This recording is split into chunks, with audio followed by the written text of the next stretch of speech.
Queridas amigas, irmãos, companheiros do Ideal Espírita Cristão, boa noite para todos, para todas. É com muita alegria que estamos nesta noite de terça-feira, dia 4 de outubro do ano de 2016, iniciando o nosso encontro em torno do estudo das cartas de Paulo, nesse espaço Amor e Sabedoria de Emmanuel. Nesse momento estabelecido se encontra as conexões com as transmissões dos sites, das rádios, enfim. O nosso coração, como sempre, palpita emocionado pela divina oportunidade.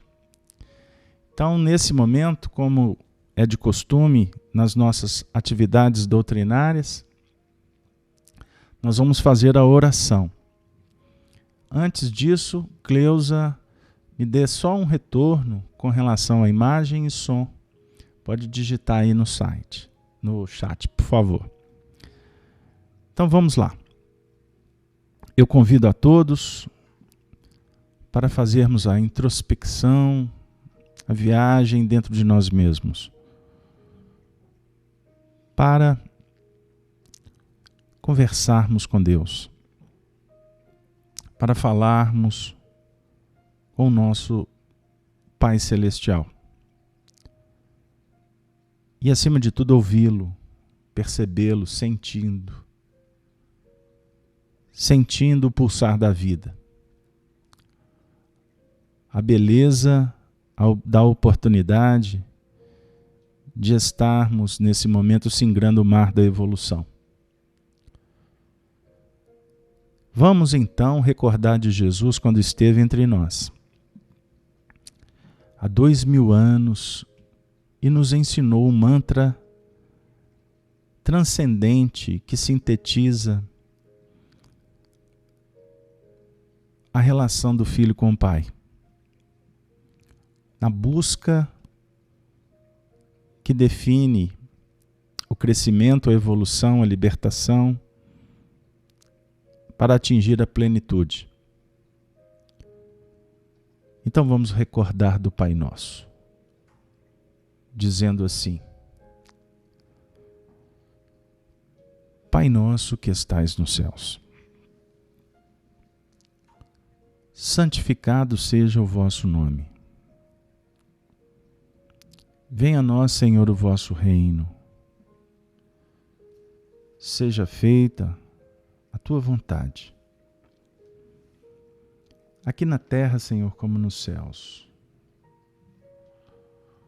O pão nosso de cada dia nos dê sempre, Senhor. Perdoe as nossas ofensas, os nossos erros, na proporção que aprendermos a perdoar, compreender a todos aqueles que caminham conosco.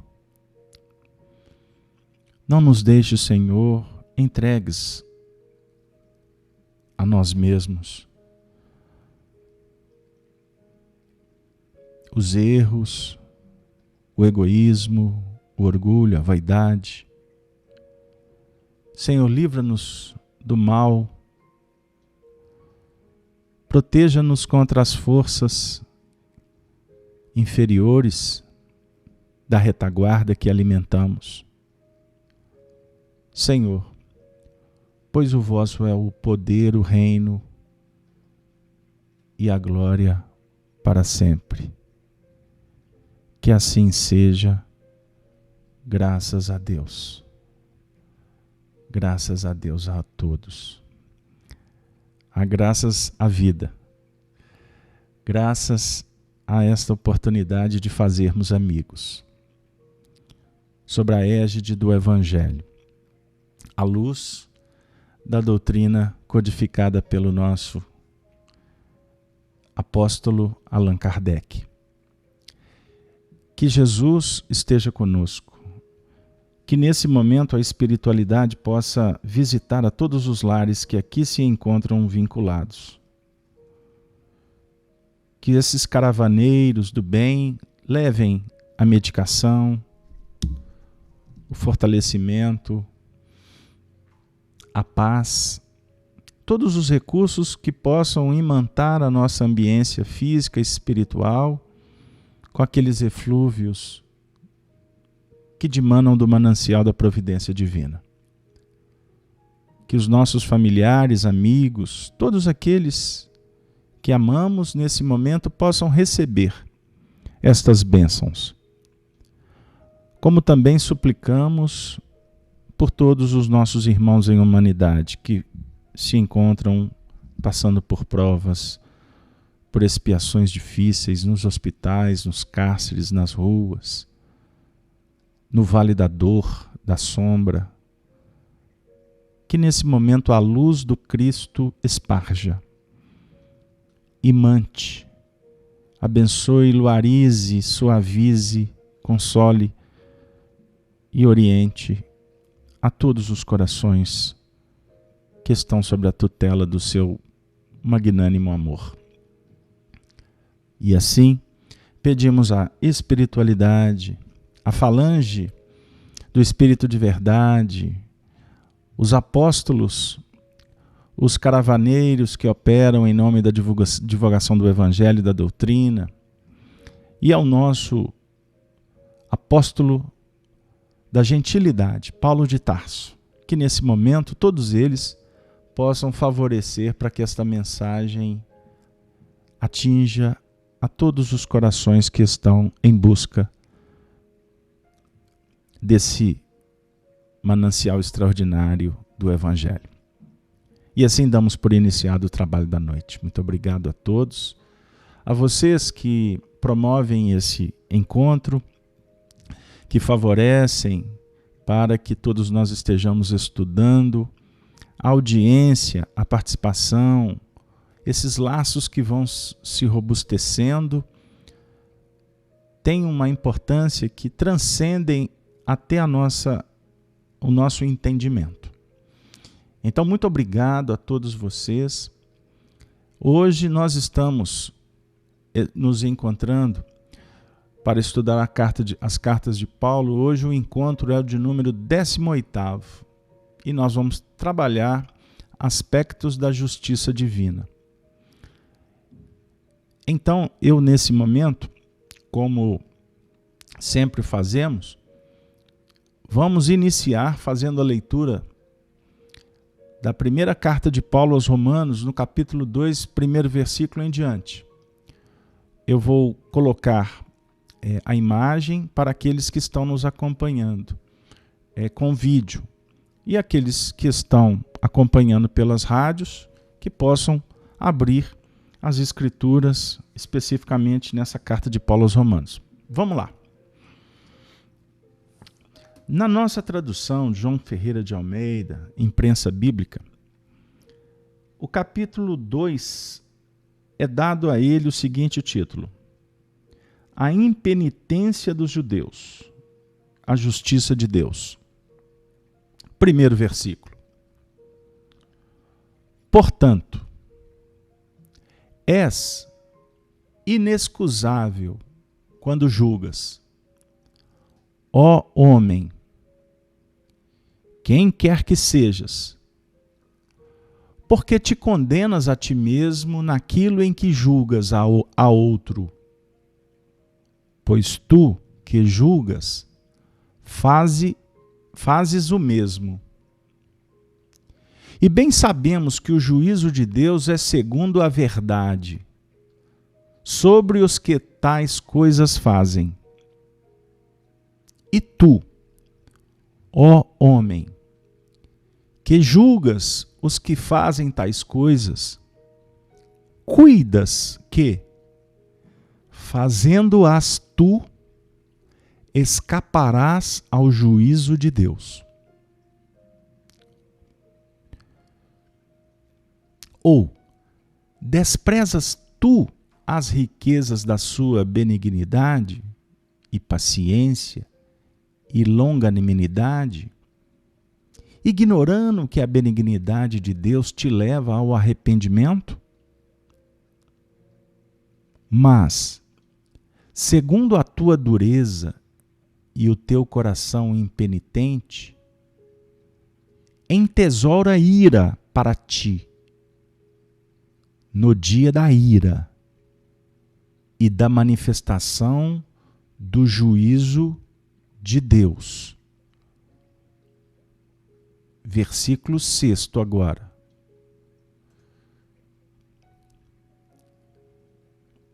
O qual recompensará cada um segundo suas obras,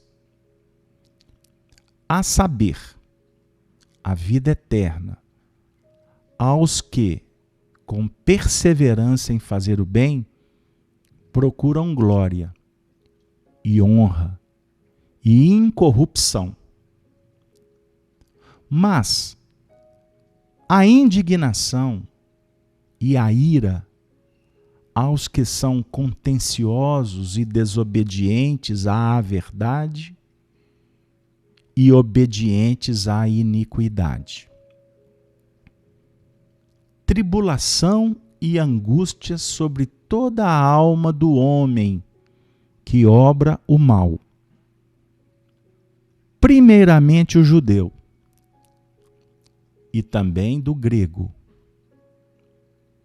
Glória, porém, e honra e paz a qualquer que obra o bem, primeiramente ao judeu e também ao grego.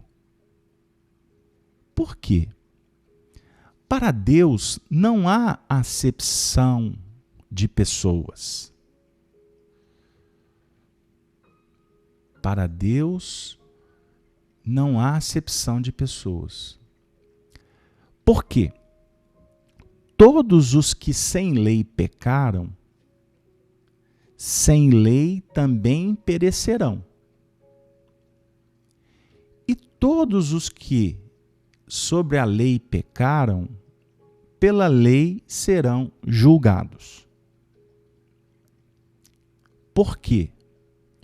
Os que ouvem a lei não são justos diante de Deus, mas os que praticam a lei hão de ser justificados. Por quê? Quando os gentios que não têm lei fazem naturalmente as coisas que são da lei, não tendo eles lei, para si mesmos são lei,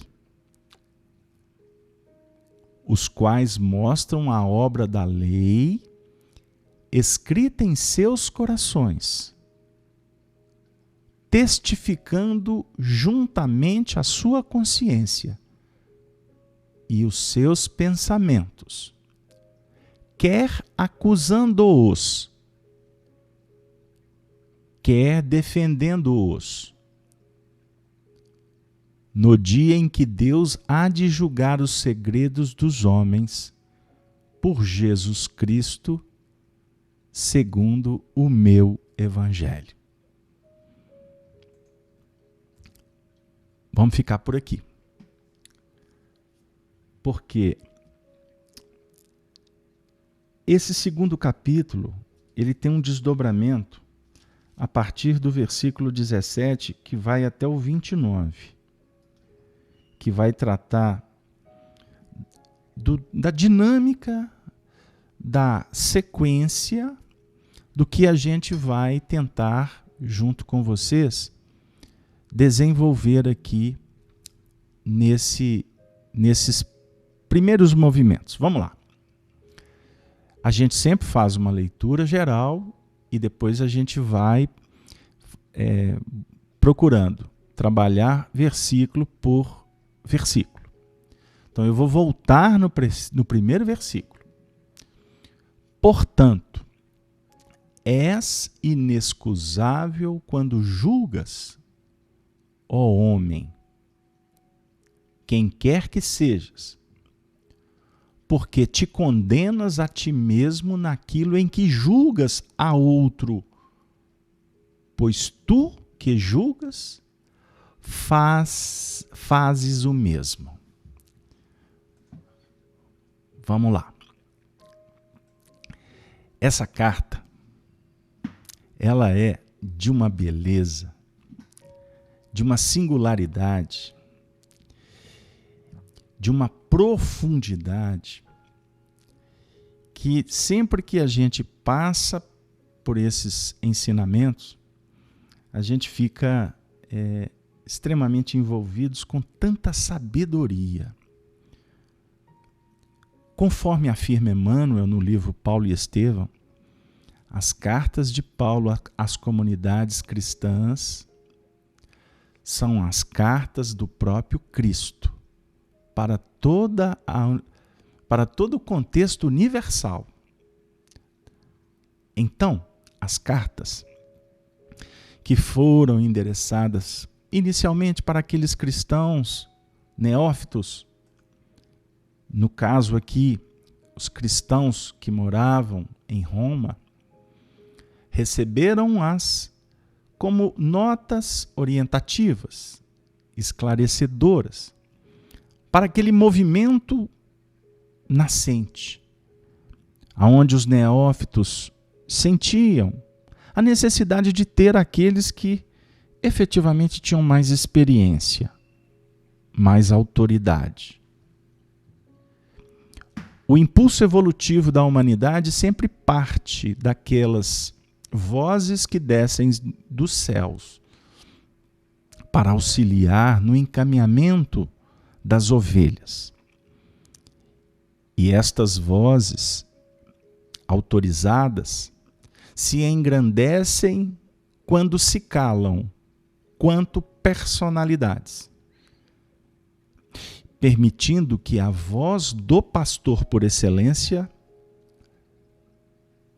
se esparja, sem conspurcar, sem adulterar a mensagem, sem criar adereços desnecessários, sem sofisticar.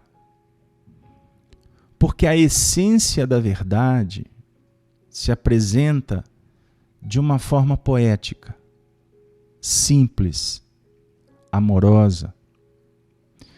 Porque as suas expressões vibracionais objetivam atingir lá no fundo da alma daqueles que estão em busca desta mensagem.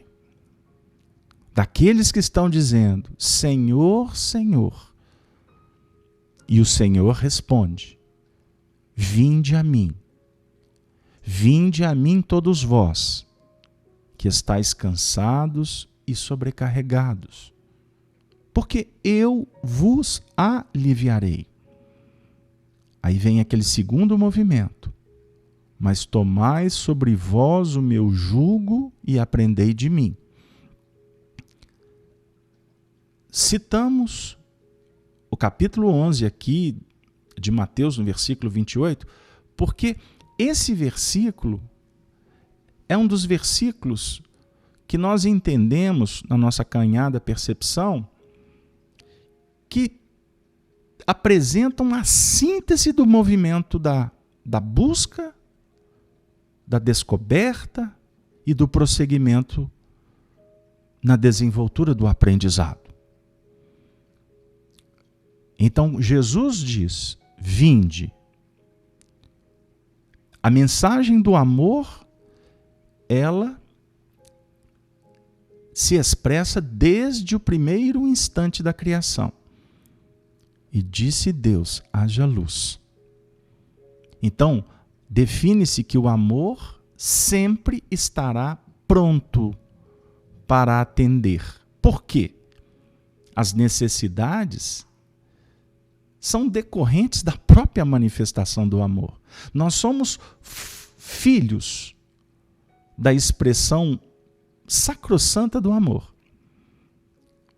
pós o ato da criação. E todas as vezes que o Espírito clama, há resposta do amor. A planta que busca a energia, ela vai ter a luz. O filhote que vai buscar a alimentação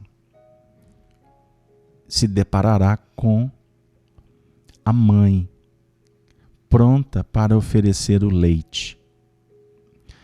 O espírito que clama pela verdade, a verdade vai se revelando através de N mecanismos que vão atender aquele gênero, aquele tipo de súplica. Mas independente da nossa posição e da maneira em que nós procuramos, a resposta sempre virá.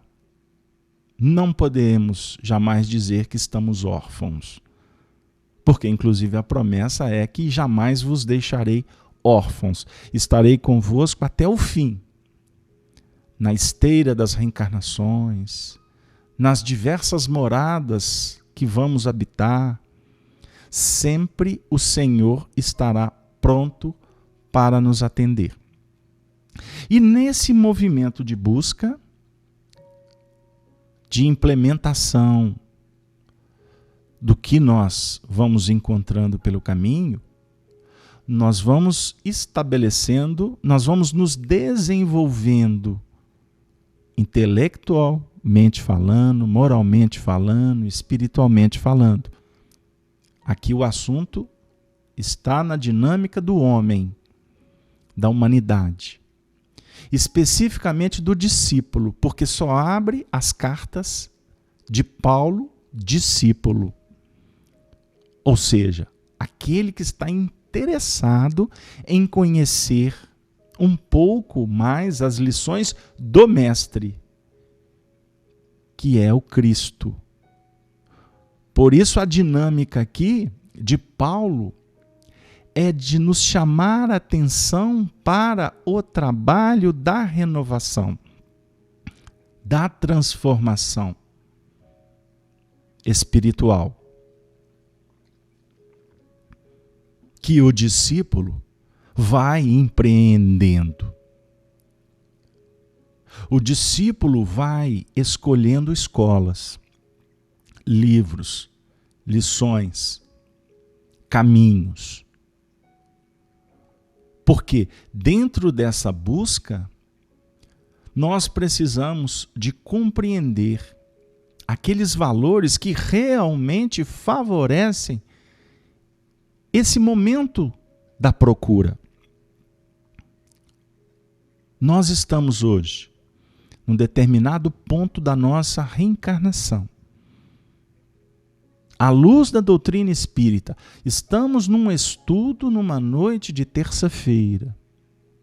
Cada um aqui de nós temos demandas específicas, demandas que estão claras, necessidades outras que ainda não descobrimos.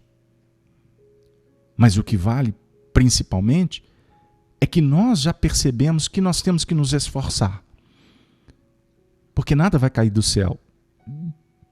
A justiça divina se manifesta de uma forma extraordinariamente justa, bela, sagrada, equânime, misericordiosa.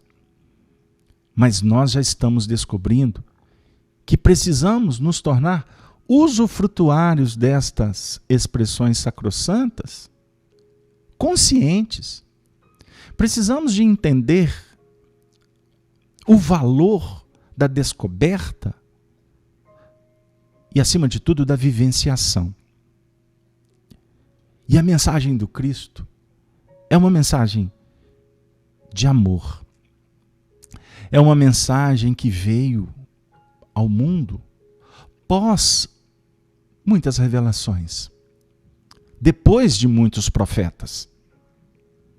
Por isso é que Allan Kardec apresenta para nós no livro A Gênese, nos seus primeiros movimentos, o caráter da revelação espírita. E ele vem desenvolver aspectos da providência. um material extraordinário para a gente estudar. Porque ele vai falar da visão de Deus. Esse texto vai falar da descoberta do Espírito, do envolvimento com as profecias, com as Escrituras, com todos aqueles procedimentos que funcionam como exemplos para nos impulsionar. Então, quando Jesus vem à Terra, ele vem no meio do povo judeu, descendência de Abraão. Abraão, Isaque e Jacó. E vai perpassando profetas, histórias, com o legislador Moisés, e ele vem trazer a lei do amor apoiada, ou desenvolvendo todas as leis, por exemplo, sintetizadas no Decálogo. E Allan Kardec define para nós que a pedra angular de todo o edifício das revelações está no Antigo Testamento.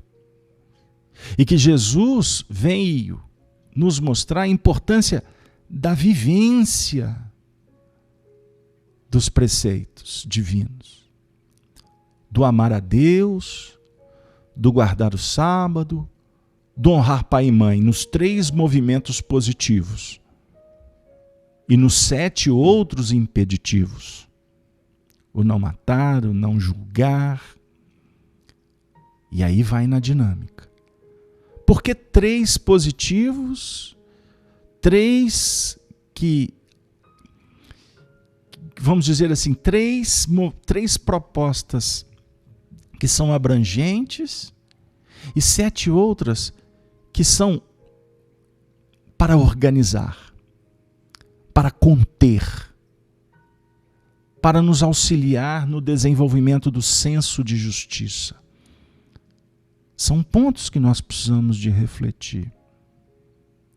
Porque dentro desse movimento da glória, do honrar, do amar a Deus sobre todas as coisas, quando nós somos convidados para guardar o sábado, os dias santos, como aquele ponto importante na dinâmica do desenvolvimento na horizontal do mundo, a definir que esses 10% da semana, ou esse dia específico, essa hora transcendente, é aquele ponto que nós necessitamos de buscar inspiração no monte, na elevação, e honrando as bases de todo o procedimento evolutivo, de todas as raízes, de toda a fundamentação moral que estão instituídas, que estão simbolizadas na família, nos pais, nas tradições, mas acima de tudo, nas nossas experiências pregressas, nessa bagagem que nós vamos trazendo. Observemos. São movimentos importantes, porque aí nós vamos ter que sair, a partir dessa base fundamentada na verificação consciente e responsável, nós vamos entendendo a importância da socialização, da interação com o semelhante, do cuidado consigo mesmo, nessas 7 propostas que estão bem explicadas e desenvolvidas, por exemplo, na 3ª parte de O Livro dos Espíritos nas Leis Morais, porque é um estudo dos 10 mandamentos, diga-se de passagem, que inclusive vai nos projetar para uma reflexão de profundidade, a perfeição moral, onde nós vamos compreender a plenitude do ser espiritual que está sintetizada nos caracteres do homem de bem, aquele que vive a lei de justiça, de amor e de caridade na sua plenitude. Para isso, para conversarmos sobre o desenvolvimento moral dos seres. Nós precisamos trabalhar de uma forma em que estejamos sintonizados com o Rabi, com o Messias, com o Cordeiro, numa dinâmica de profundidade. Por isso, sintonizados com Ele, que traz para nós uma proposta de um sentimento que vai se sublimando pela vivência, pelo sacrifício, pela entrega, a gente vai percebendo como o amor é a chave para a nossa vitória. Porque não basta conhecer, é necessário transcender o conhecimento nas expressões de um sentimento cada vez mais voltado para refletir o amor do próprio Criador. Porque o sentimento, como ensina Emmanuel, é a face de um espelho. É a face, cujas expressões vão definindo a nossa capacidade de gerenciar, de integralizar, com as próprias expressões do amor do semelhante, do amor que dimana de Deus, do amor que equilibra o universo. Paulo diz assim: portanto, és inexcusável quando julgas, ó homem, quem quer que sejas, porque te condenas a ti mesmo naquilo em que julgas a outro, pois tu que julgas, fazes o mesmo. Será que o Paulo está dizendo para nós? E eu divido essa dúvida com vocês, porque eu não estou aqui para fechar ponto nenhum, pelo contrário. Nós estamos aqui para construirmos juntos. Será que o Paulo está falando para a gente que no momento em que nós estamos entrando na intimidade do comportamento do outro, nós poderemos estar cometendo um equívoco no que remonta à própria interpretação das expressões que nem sempre são legítimas, nem sempre falam do que está lá no fundo do coração do semelhante. Aqui em Minas a gente aprende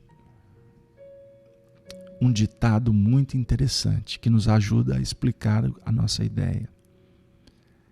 Que o coração do outro é uma terra desconhecida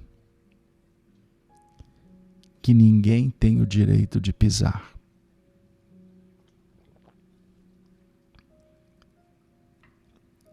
Aí eu vou me lembrar de Carl Gustav Jung, quando diz assim: quando Pedro fala de Paulo, Pedro não fala de Paulo. Pedro fala de Pedro.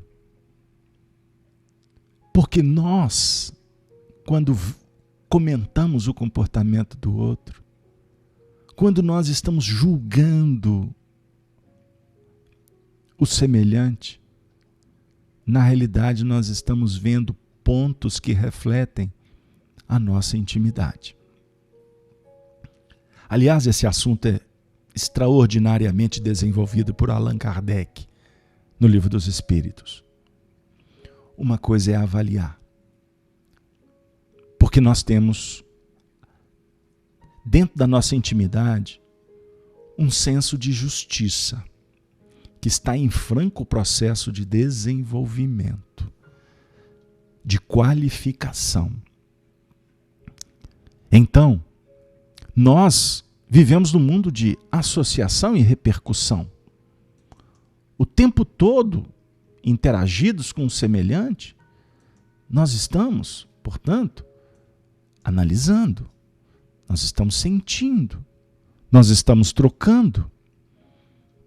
Então, uma coisa é você analisar o subproduto que chega para você. A outra coisa é avaliar de onde está partindo aquele conteúdo que te visita. Ou seja, o nosso grande desafio é despessoalizar, é despersonalizar a vida e passar a lidar com o fenômeno da vida, com a música que nos visita, e nem tanto com o autor, que foi um instrumento para que a música chegasse para você. É prestar atenção no discurso que você ouve, sem ficar avaliando o discursador. É prestar atenção nas propostas que te convidam para o bem. Analisar o que nos conclama ao mal, que é a ausência do bem. É prestarmos atenção, portanto, nos sinais da vida, verificando que o juízo de Deus, conforme o versículo 2 afirma, é segundo a verdade sobre os que tais coisas fazem. Eu vou repetir. O juízo de Deus é segundo a verdade sobre, não é sob, não é do lado, é sobre os que tais coisas fazem. A definir que cada um de nós temos um senso de justiça. Cada um de nós estamos enxergando a vida de acordo com a nossa posição. Deus está em toda parte. Hoje, o dia estava amanhecendo. Era por volta de 3 horas da manhã. E eu deitado no sofá,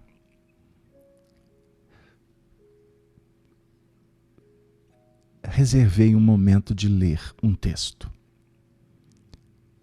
E esse texto, à medida em que eu fui lendo, me chegou uma vontade muito intensa de reproduzir, e chegou o momento para vocês.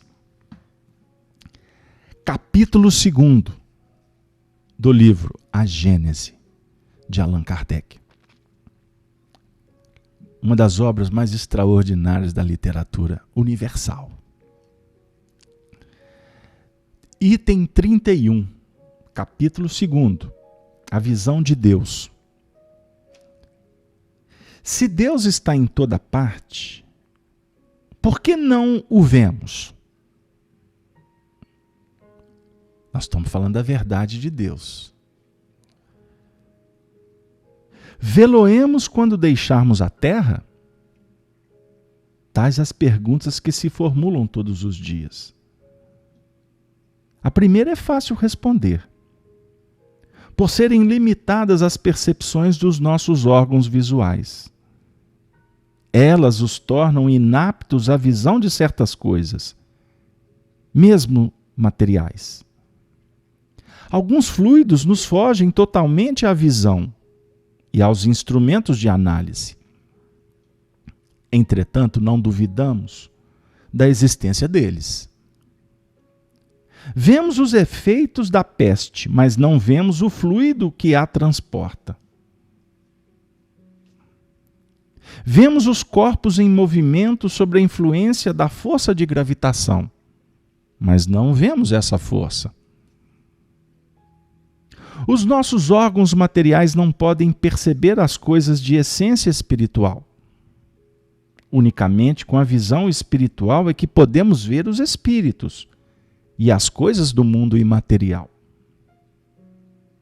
Somente a nossa alma, portanto, pode ter a percepção de Deus. Dar-se-á que ela o veja logo após a morte? A esse respeito, só as comunicações de além-túmulo nos podem instruir. Por elas, sabemos que a visão de Deus constitui privilégio das mais purificadas almas e que bem poucas, ao deixarem um envoltório terrestre, se encontram no grau de desmaterialização necessária a tal efeito. Uma comparação vulgar o tornará facilmente compreensível. Uma pessoa que se ache no fundo de um vale, envolvido por densa bruma, não vê o sol. Entretanto, pela luz difusa, percebe que está fazendo sol. Se entra a subir a montanha, à medida que for ascendendo, o nevoeiro se irá tornando mais claro, a luz cada vez mais viva. Contudo, ainda não verá o sol. Só depois que se haja elevado acima da camada brumosa e chegado a um ponto onde o ar esteja perfeitamente límpido, ela o contemplará em todo o seu esplendor. O mesmo se dá com a alma. O envoltório perispirítico, quanto nos seja invisível e impalpável, é como relação a ela, verdadeira matéria, ainda grosseira demais para certas percepções. Ele, porém, se espiritualiza, à proporção que a alma se eleve em imoralidade. As imperfeições da alma são quais camadas nevoentas que lhe obscurecem a visão. Cada imperfeição de que ela se desfaz é uma mácula a menos. Todavia, só depois de se haver depurado completamente é que goza da plenitude das suas faculdades. Sendo Deus a essência divina por excelência, unicamente os espíritos que atingiram mais alto grau de desmaterialização o podem perceber. Pelo fato de não o verem, não se segue que os espíritos imperfeitos estejam mais distantes dele do que os outros. Esses espíritos, como os demais, como todos os seres da natureza, se encontram mergulhados no fluido divino, do mesmo modo que nós estamos na luz. O que há é que as imperfeições daqueles espíritos são vapores que os impedem de vê-lo. Quando o nevoeiro se dissipar, vê-lo-ão resplandecer. Para isso não lhes é preciso subir, nem procurá-lo nas profundezas do infinito. Desimpedida a visão espiritual das bélidas que a obscureciam, eles os verão de todo lugar onde se achem, mesmo da terra, porquanto Deus está em toda parte. Eu peço perdão, mas a leitura me exige continuar. O espírito só se depura com o tempo, sendo as diversas encarnações o alambique em cujo fundo deixa de cada vez algumas impurezas. Com o abandonar o seu invólucro corpóreo, os espíritos não se despojam instantaneamente de suas imperfeições. Razão porque, depois da morte, não veem a Deus, mais do que o viam quando vivos. Mas, à medida que se depuram, têm dele uma intuição mais clara. Não o veem, mas compreendem-no melhor. A luz é menos difusa. Quando, pois, alguns espíritos dizem que Deus lhes proíbe, respondam a uma dada pergunta, não é que Deus lhe apareça ou dirija a palavra para lhes ordenar ou proibir isto ou aquilo. Não. Eles, porém, o sentem. Percebem os eflúvios do seu pensamento, como nos sucede com relação aos espíritos que nos envolvem em seus fluidos, embora não os vejamos. Nenhum homem, consequentemente, pode ver a Deus com os olhos da carne. Se essa graça fosse concedida a alguns, só o seria no estado de êxtase, quando a alma se acha tão desprendida dos laços da matéria que torna possível o fato durante a encarnação. Tal privilégio, aliás, exclusivamente pertenciam a almas de eleição, encarnadas, em missão, que não em expiação. Mas, como os espíritos da mais elevada categoria refulgem de ofuscante brilho, pode dar-se que espíritos menos elevados, encarnados ou desencarnados, maravilhados com o esplendor de que aqueles se mostram cercados, suponham estar vendo o próprio Deus. É como quem vê um ministro e o toma pelo seu soberano. Sob que aparência se apresenta Deus aos que se tornaram dignos de vê-lo? Será sobre uma forma qualquer? Sobre uma figura humana? Ou como um foco de resplandecente luz? A linguagem humana é impotente para dizê-lo, porque não existe para nós nenhum ponto de comparação capaz de nos facultar uma ideia de tal coisa. Somos quais cegos de nascença, e quem procurassem inutilmente fazer compreender-se o brilho do sol. A nossa linguagem é limitada pelas nossas necessidades e pelo círculo das nossas ideias. A dos selvagens não poderia descrever as maravilhas da civilização. A dos povos mais civilizados é extremamente pobre para descrever os esplendores dos céus. A nossa inteligência muito restrita para os compreender, e a nossa vista, por muito fraca, ficaria deslumbrada. O espírito pode perceber Deus. Todos nós somos filhos de Deus. Todos nós temos a condição de intercambiar com Ele. À medida em que o espírito procura desenvolver a sua inteligência, o senso moral, as virtudes, mesmo que em lampejos, mesmo que numa busca ainda muito incipiente, nós podemos ter a visão de Deus. E essa concepção, essa percepção, essa dinâmica interrelacional com o Pai, ela se dá segundo a verdade.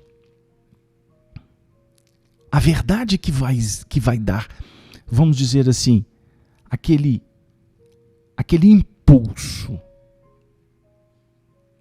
que nos coloca numa condição de estagiar, mesmo que numa vamos dizer assim, num átimo de tempo, numa região, numa condição de eleição.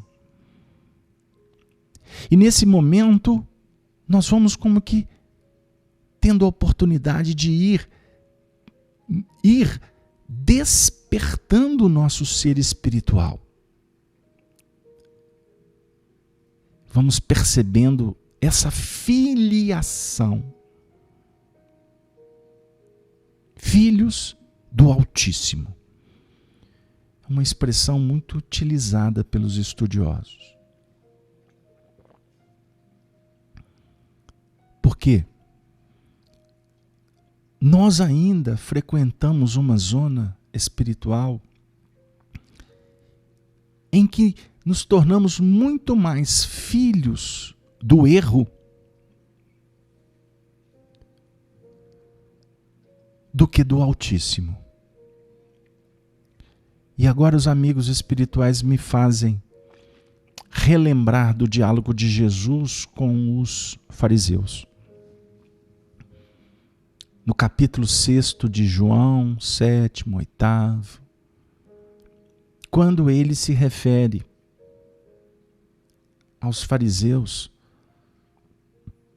dizendo: vós tendes por pai o diabo.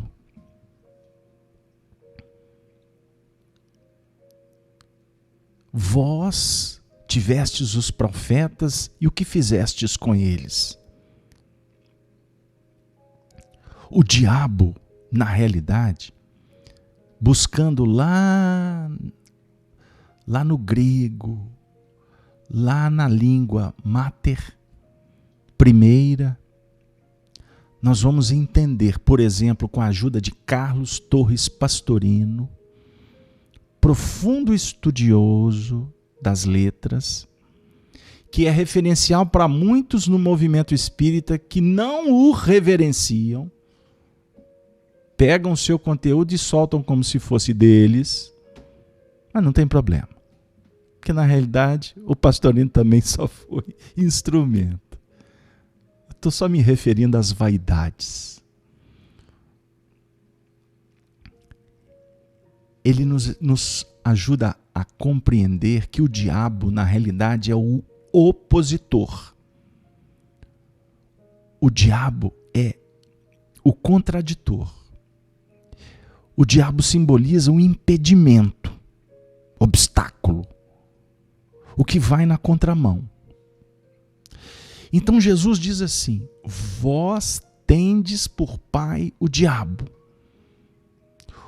O símbolo do diabo está bem caracterizado na serpente, que no Apocalipse se transforma num dragão. A serpente do primeiro livro de Moisés. A serpente que simboliza o jogo de sedução, a paixão, os interesses que nos mantêm fixado na terra. Foi nesse jogo de sedução, de interesses,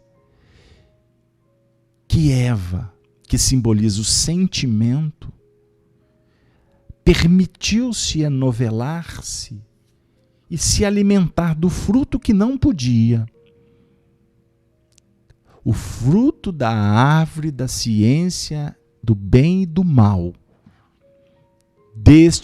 Desta árvore não comereis, porque morrereis, afirmou o Senhor para Adão. Então, no momento em que eles se alimentam daquele fruto, movidos pelo jogo, pela paixão, eles deram um passo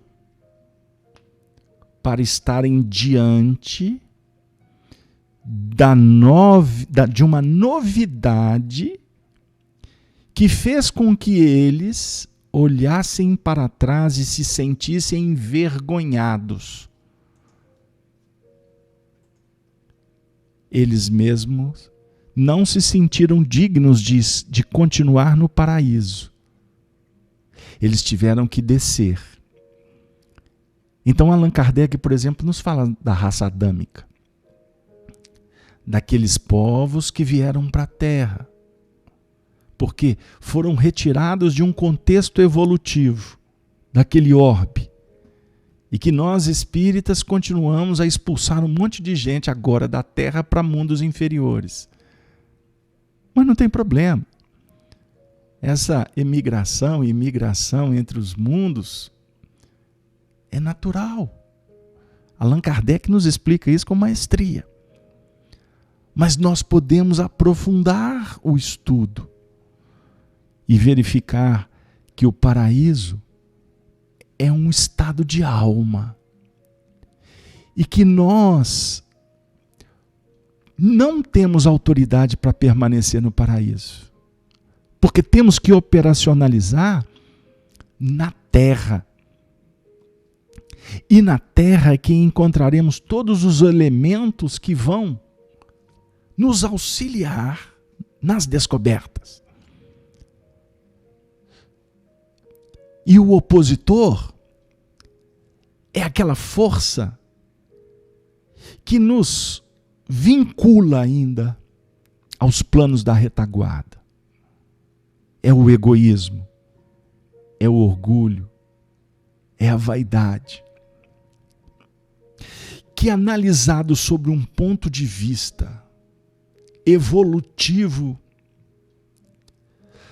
são forças importantes que nos auxiliam na estrutura do nosso psiquismo. Sob um ponto de vista religioso, nós vamos tratar como forças tenebrosas, como forças satânicas, aonde há um movimento de adulteração da qualidade da luz.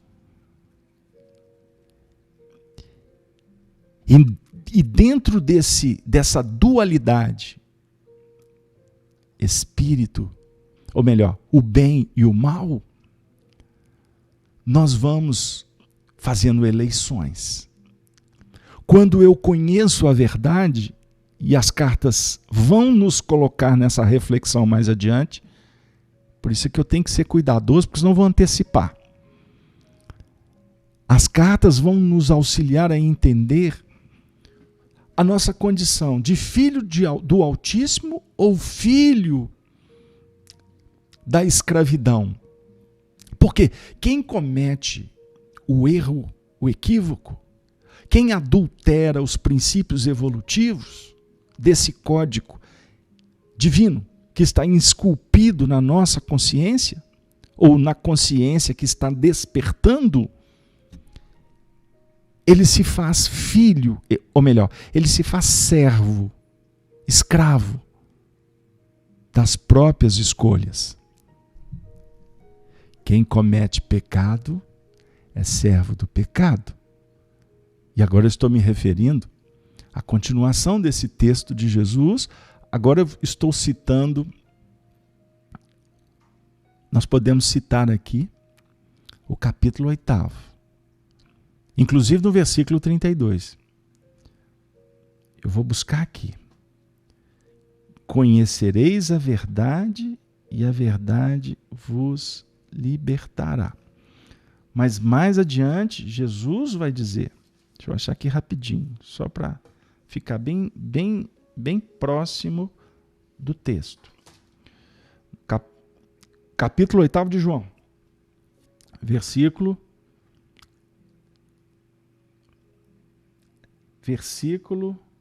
32. Me deu vontade de ler os anteriores, mas não vai dar tempo. E Jesus dizia, pois, aos judeus que criam nele, que Jesus não vai dizer para quem não crê nele. Se vós permanecerdes na minha palavra, a palavra dele é amor. A palavra dele é vida, é ressurreição. Verdadeiramente sereis meus discípulos. E conhecereis a verdade, e a verdade vos libertará. Responderam-lhe os judeus: somos descendências de Abraão e nunca servimos a ninguém. Como dizes tu, sereis livres? Respondeu-lhes Jesus: em verdade vos digo, que todo aquele que comete pecado é servo do pecado. Ora, O servo não fica para sempre em casa. O filho fica para sempre. Se, pois, o filho vos libertar, verdadeiramente sereis livres. Bem sei que sois descendência de Abraão, contudo, procurais matar-me, porque a minha palavra não entra em vós. Eu falo do que vi, junto de meu pai, e vós fazeis o que também vistes, junto de vosso pai. Responderam e disseram-lhe: nosso pai é Abraão. Jesus disse-lhes: se fosses filhos de Abraão, faríeis as obras de Abraão. Mas agora procurais matar-me, a mim, homem que vos tem dito a verdade, que de Deus tenho ouvido. Abraão não fez isso. Vós fazeis as obras de vosso pai. Disseram-lhe, pois, nós não somos nascidos de prostituição, temos um pai que é Deus. Disse-lhe, pois, se Deus fosse o vosso pai, certamente me amaríeis, pois eu saí e vim de Deus, não vim de mim mesmo, mas ele me enviou. Por que não entendeis a minha linguagem? Por que não poderdes ouvir a minha palavra? Chegou lá.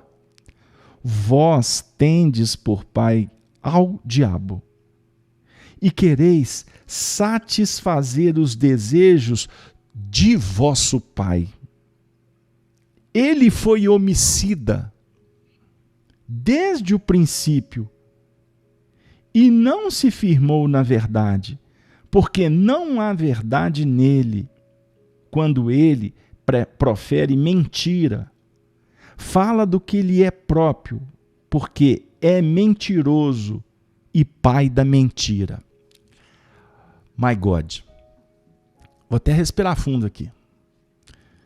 Porque agora nós vamos avocar os teólogos do além. Os exegetas. À luz da doutrina espírita. Esse texto que nós tivemos a ousadia de ler, esse é texto para a gente estudar aqui muitos encontros. São poucos, não. São poucos, não. Mas à medida que eu estava lendo, olha como que os amigos espirituais nos ajudam. Tem o finalzinho, o versículo 44 da nossa leitura. Vós tendes por pai ao diabo, e quereis satisfazer os desejos de vosso pai. Ele foi homicida desde o princípio. Espera aí. Vosso pai foi homicida desde o princípio? Quem que é o vosso pai?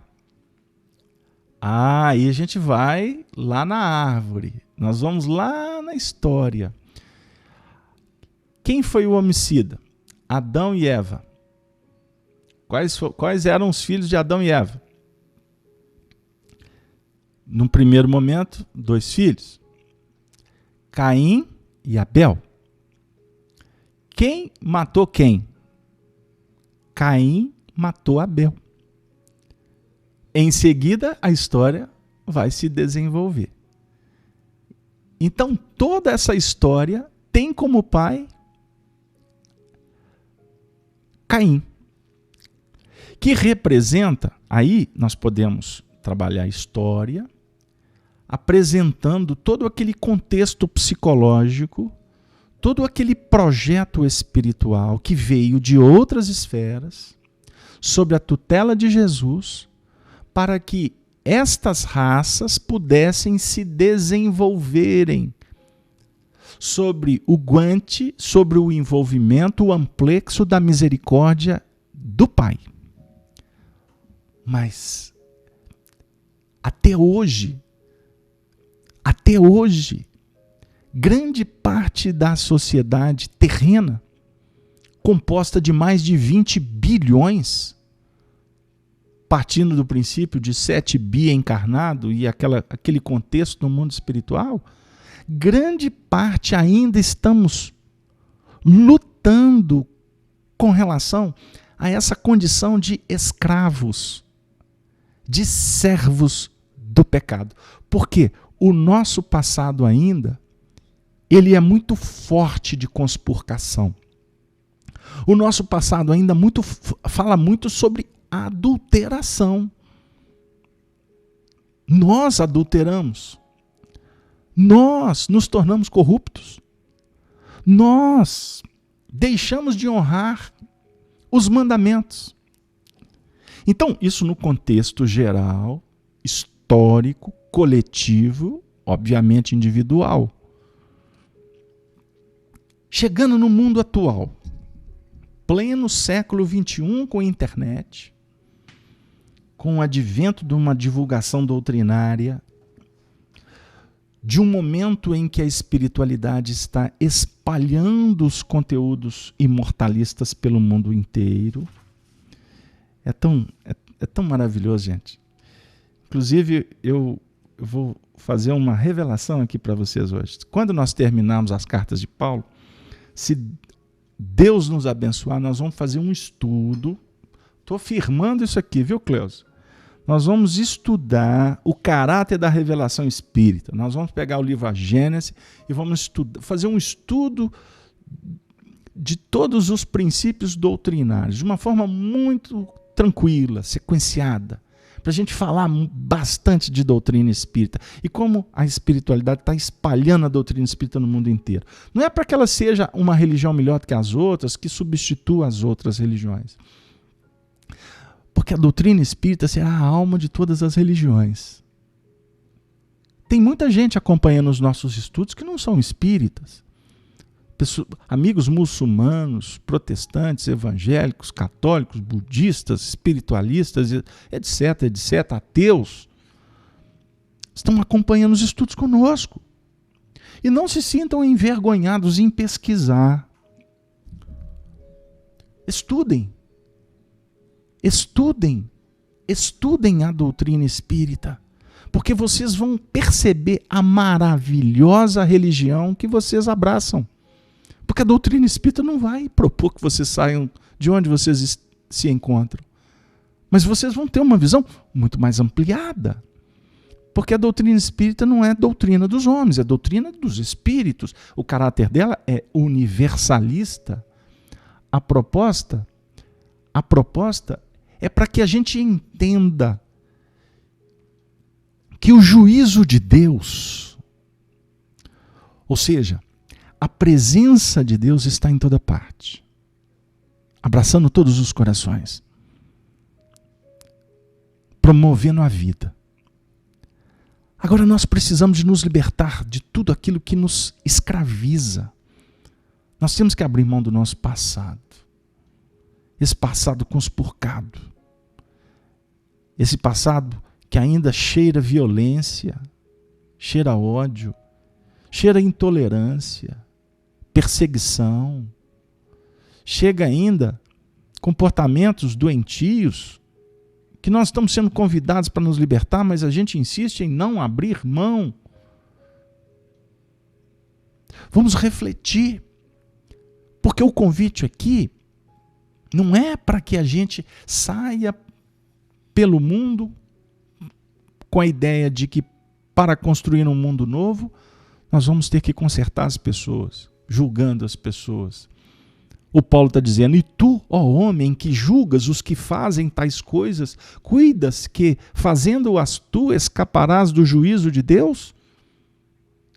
Ou despreza tu as riquezas da sua benignidade, paciência e longanimidade, ignorando que a benignidade de Deus te leva ao arrependimento? Mas, segundo a tua dureza e o teu coração impenitente, entesoura ira para ti no dia da ira e da manifestação do juízo de Deus.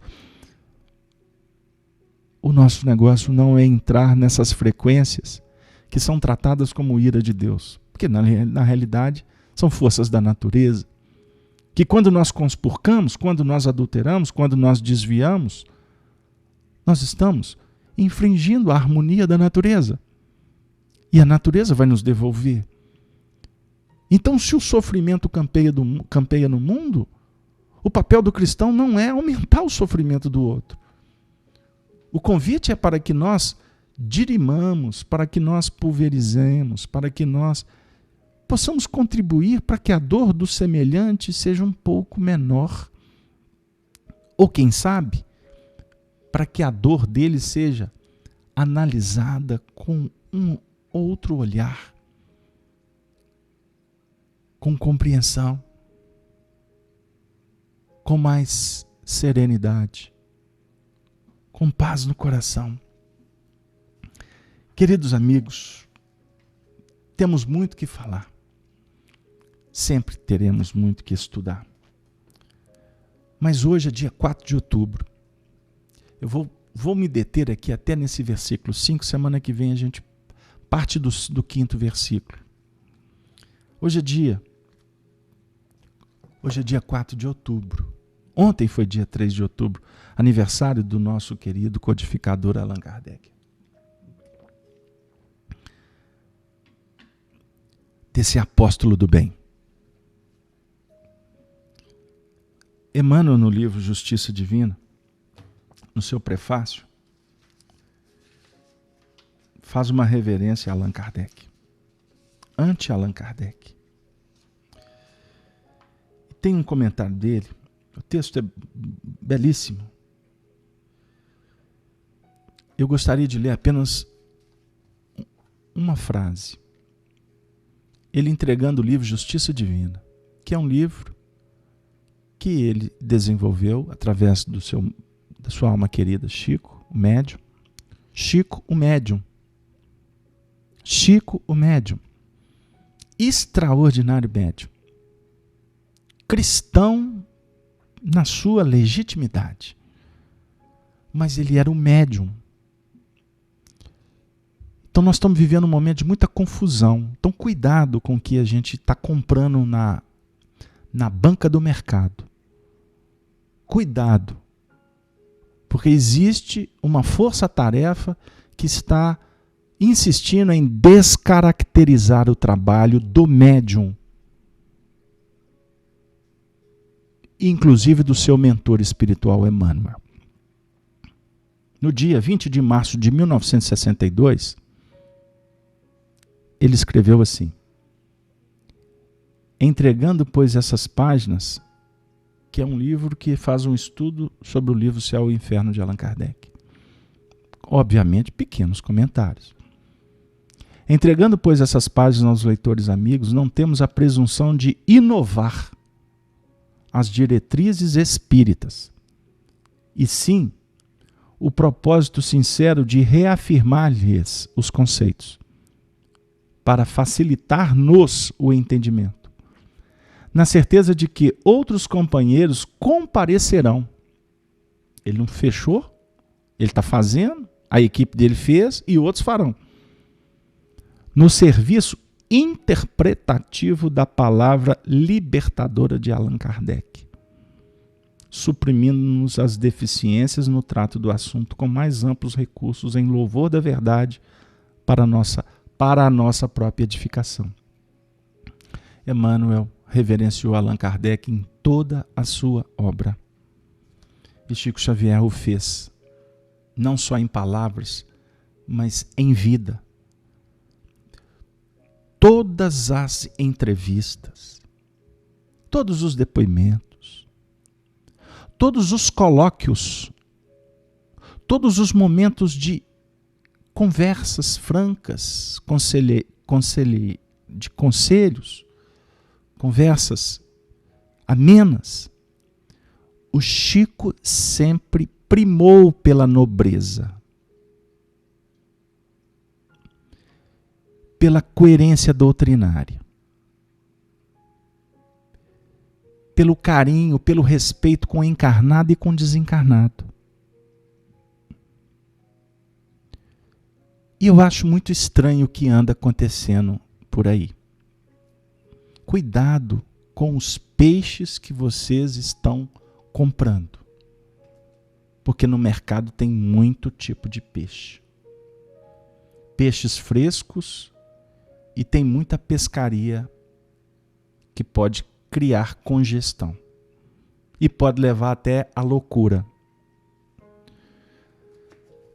Hoje é 4 dia 4 de outubro. Dia 4 de outubro é o aniversário.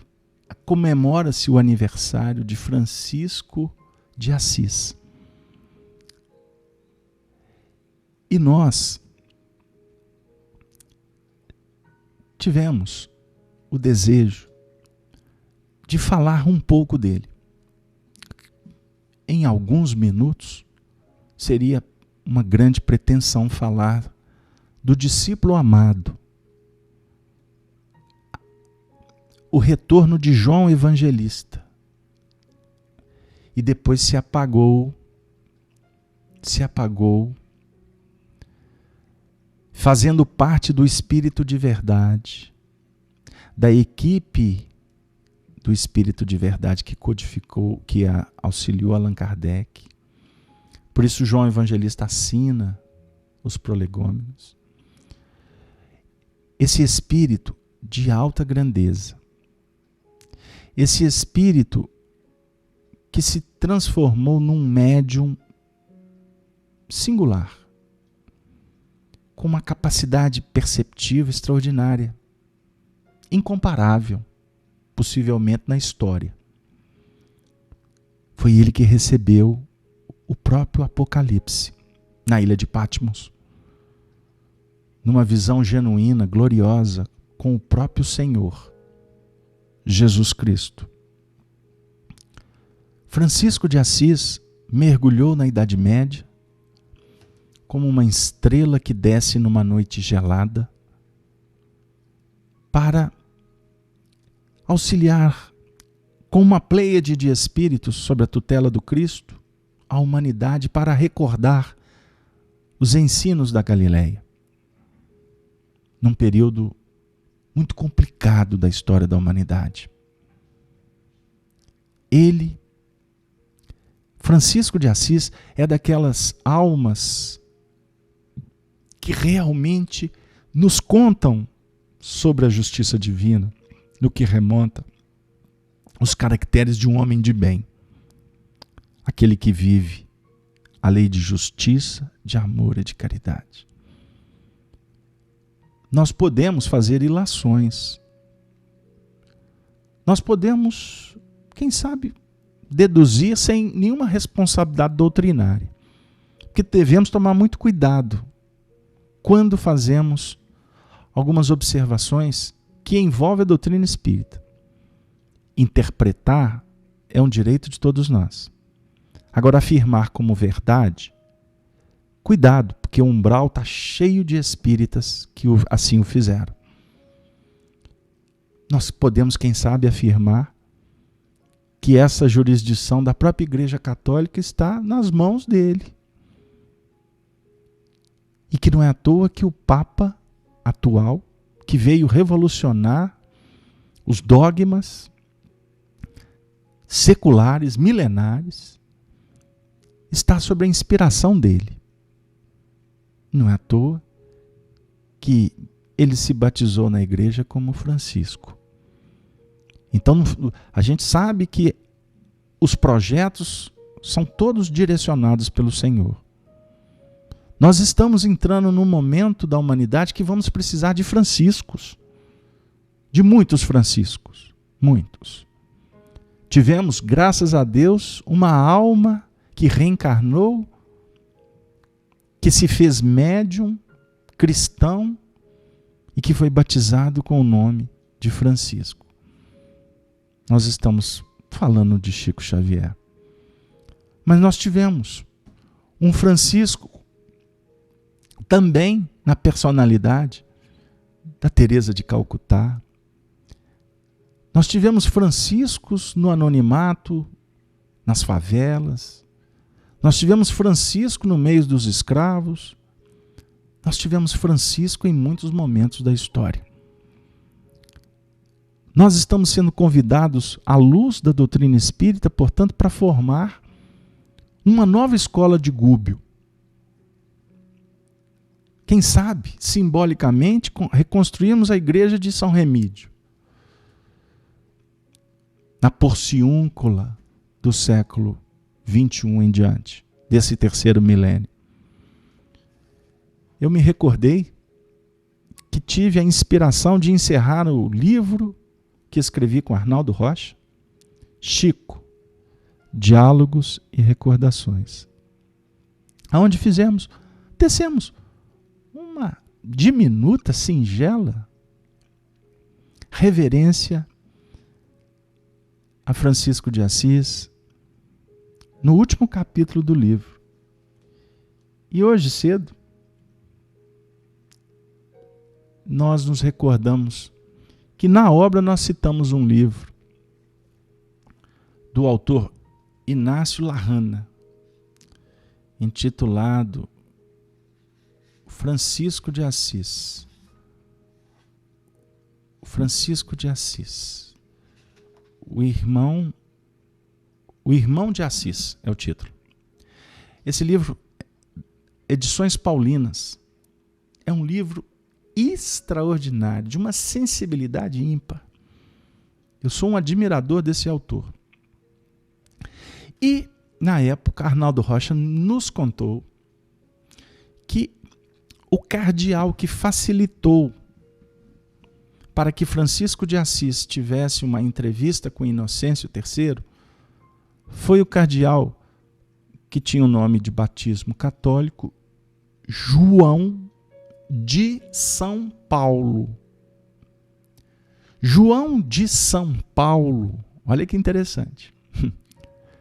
São expressões extraordinárias das ditas coincidências. É Emmanuel reencarnado lá naquela época, que foi inclusive ele que fez a tonsura em Francisco. Foi ele que conversou, que dialogou com Francisco antes do encontro histórico entre Francisco e o Papa Inocêncio III.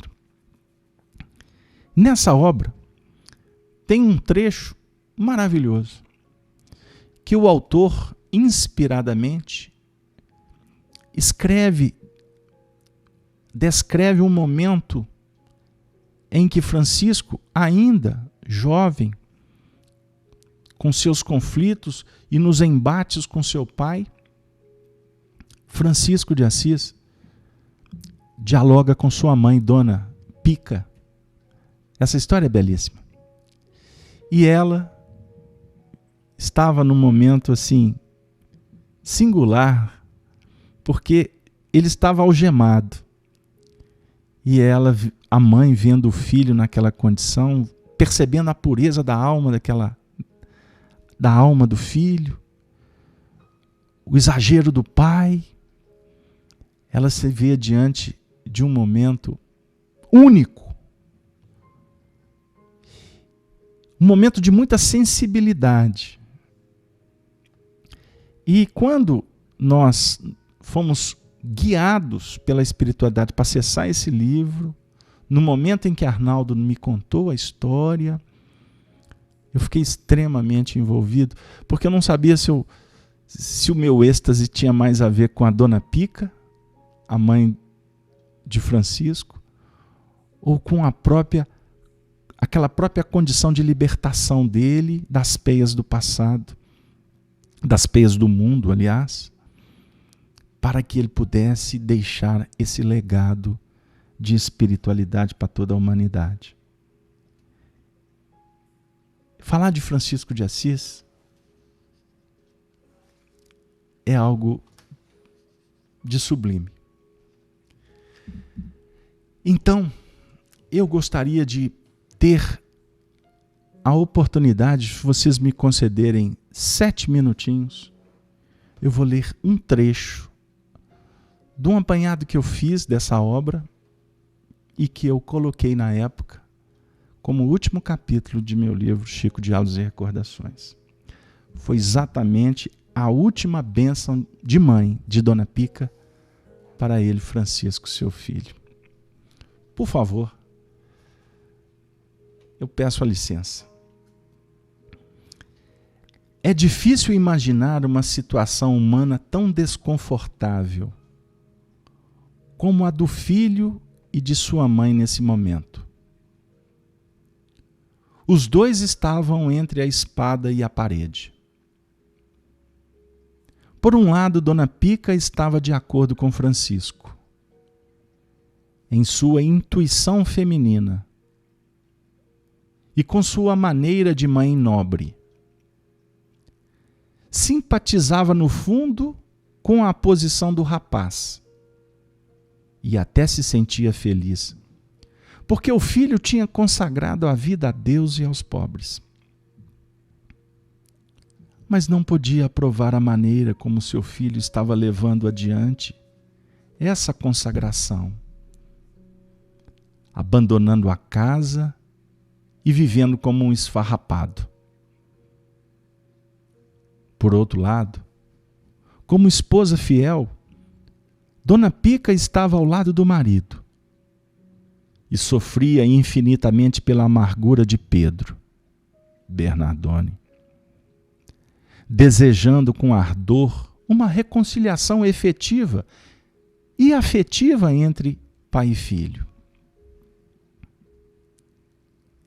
Recorrendo a meios de persuasão mais sensíveis, fazia ver a Francisco que algumas coisas não estavam bem. Com lágrimas nos olhos, suplicava-lhe que voltasse para casa e acendesse pelo menos em alguns pontos aos desejos de seu pai. Se a mãe se sentia mal, pior o filho. Para um filho tão sensível como Francisco, deve ter sido terrível encontrar-se entre as lágrimas de uma mãe tão amorosa e tão querida, de um lado, e do outro, urgido pela vontade peremptória de Deus, seu Senhor. Para o irmão, foram dias angustiosos. É o drama de todo profeta.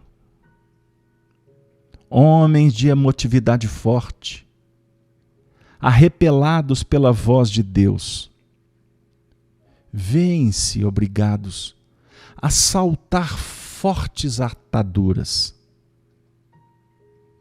como se o predestinado, colocado na cruz, fosse estirado por dois polos contrários.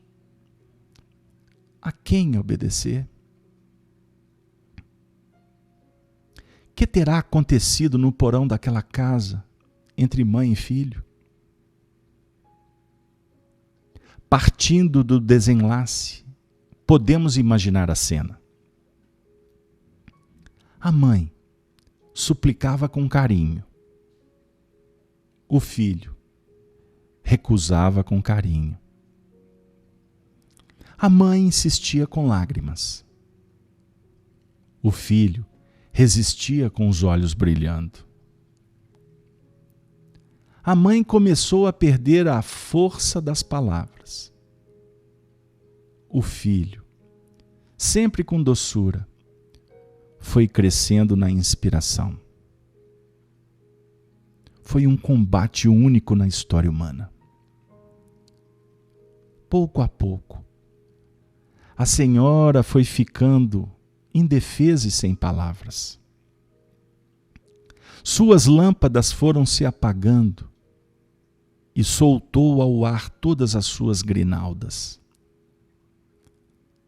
Dona Pica calou-se e passou de contedora a ouvinte, de mãe a discípula. A nobre mãe começou a ser um pouco filha de seu filho. Começou a nascer no berço dos ideais de Francisco, a esquentar-se ao sol de seu filho. Quando Francisco falava de Jesus, suas palavras pareciam melodias imortais ou cantigas de ninar. E a mãe foi caindo e rolando pelos abismos de um sono sem sonhos, de onde renasceram seus antigos ideais, nunca esclarecidos e nunca realizados, de entregar-se por completo a um amor imortal. Francisco tinha razão. Ela sabia muito bem o que dão e o que não dão o amor e a maternidade. Sabia que a primavera dá beijos e o outono despedidas. Francisco tinha razão. Abrir de par em par as portas, deixar Jesus entrar, perder-se em Deus, encher o coração com a beleza divina, não deixar nada para a morte devoradora. Na nudez completa e na solidão completa, ser livres, não ter nada para dar tudo, cantar a última canção e morrer à brisa do crepúsculo. Morrer de uma morte que não é desfazer-se, mas completar-se. Francisco tinha razão.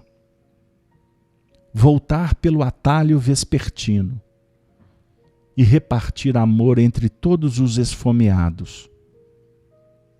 Caminhar com Jesus, através de mundo e de milênios.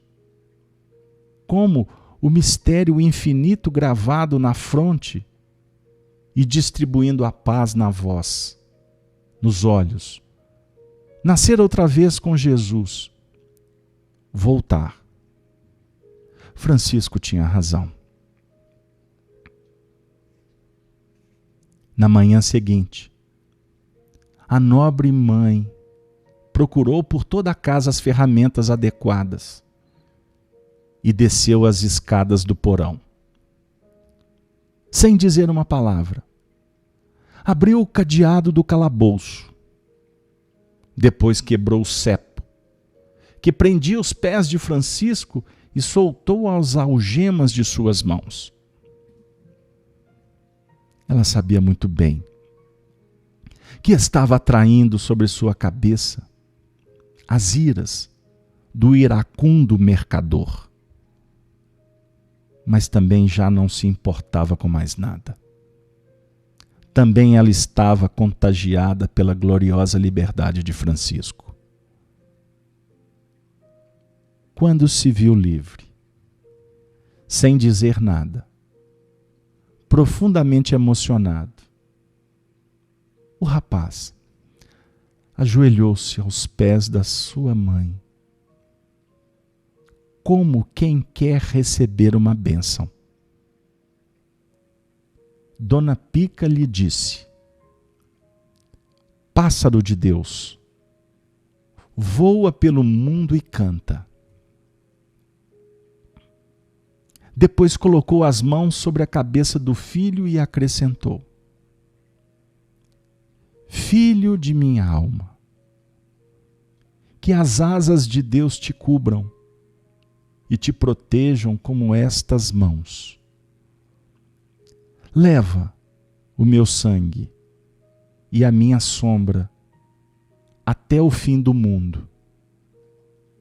Abre e percorre os caminhos que eu não posso percorrer. Coloca as minhas lâmpadas nas noites e os meus mananciais nos desertos.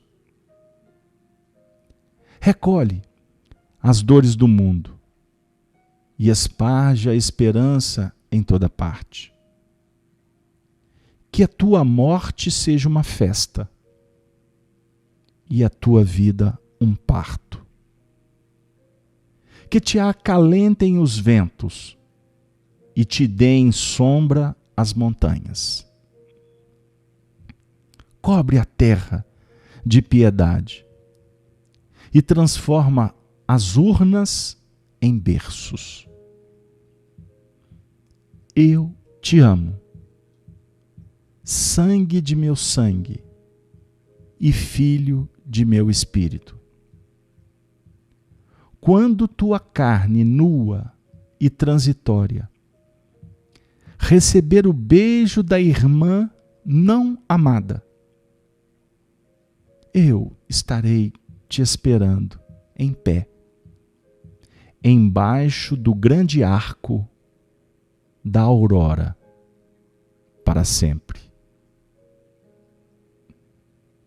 Dizendo isso, ela ergueu Francisco. Abraçaram-se prolongadamente, sem dizer nada.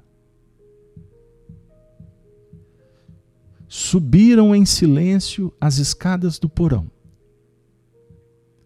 Francisco olhou longamente o estabelecimento comercial, como quem olha pela última vez. A mãe acompanhou-o até a porta e o irmão saiu caminhando devagar. Nunca mais pisaria aquela soleira. Dona Pica acompanhou com o olhar até que ele desapareceu numa curva da rua. Tê-lo-ia seguido com prazer até a morte. Então, o irmão chegou à sua casa,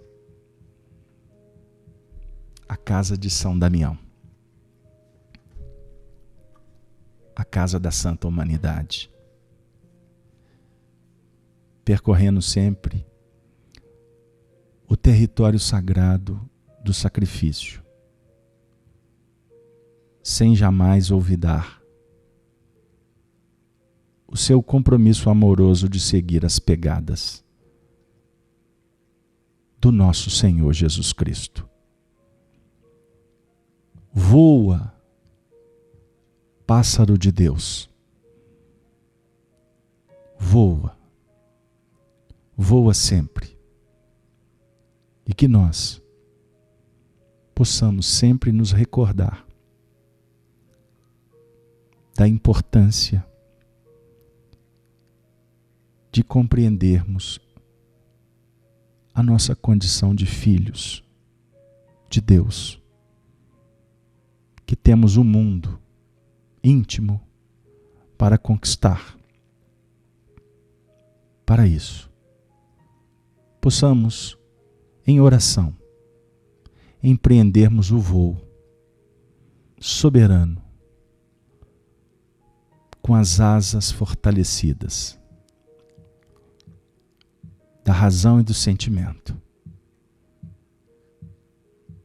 certos que a fé, a esperança e a caridade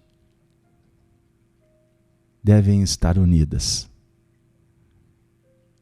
para que a paz se estabeleça em definitivo nos domínios de cada coração.